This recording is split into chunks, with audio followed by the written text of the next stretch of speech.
কি রে তুই সুজনের ছোট ভাই না? হ্যাঁ কি হয়েছে? কি রে তুই মুখে মুখে তর্ক করি?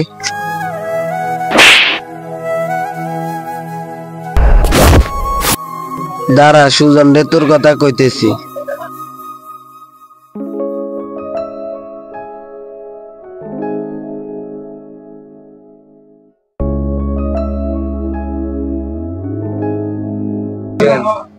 কি অবস্থা বন্ধু?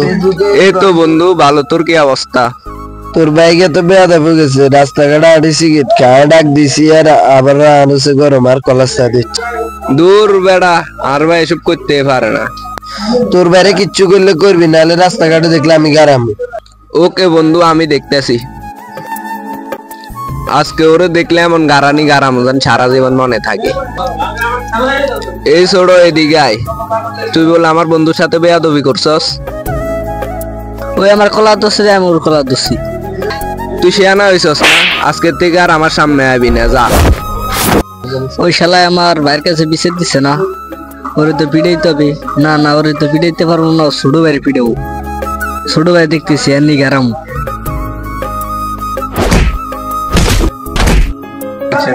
এটা কি সুজনের ভাই না? আমার বড় ভাইয়ের কাছে কইতে হইব। ও হালা আমার ফিরেছে না, বড় ভাইয়ের কাছে বিচার দিতে। মারুফ ভাই। কি রে হৃদয়, কি হয়েছে তো? সুজন ভাইয়ের ভাই আমারে মারছে। তোরে সুজনের ভাই কি লেগে মারছে দেখি চল। আজকে হয়তো সুজনের গারাম, না হলে সুজনের বাইরে গারাম।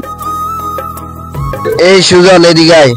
এই তো বন্ধু কাজের থেকে আসতেছি। ওই দিন তোরে বিচার দিছি, তুই বিচার করস নাই? তোর ভাই আজকে আমার ভাইকে মারছে। হ্যাঁ বন্ধু, ওই দিন আমি বিচার করছি। আচ্ছা আমি দেখতেছি। তো ছোট ভাইয়ের কারণে আজকে আমাদের বন্ধুত্ব নষ্ট হয়ে যেতেছে। তো ছোট ভাইরে কল দে। দাঁড়া বন্ধু, আমি ওরে ফোন দিতেছি।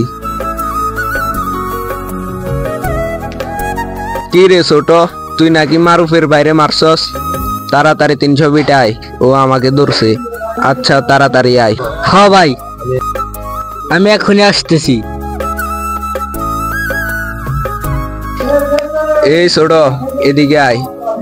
এ নে, কি করবি কর। ওরে মারলে তো কিছু হবে না, তোরে মারতে হবে যেন শিক্ষা হয়। ভাই আমার মাফ করে দেন ভাই, আমার কারণে আপনারে মারলো।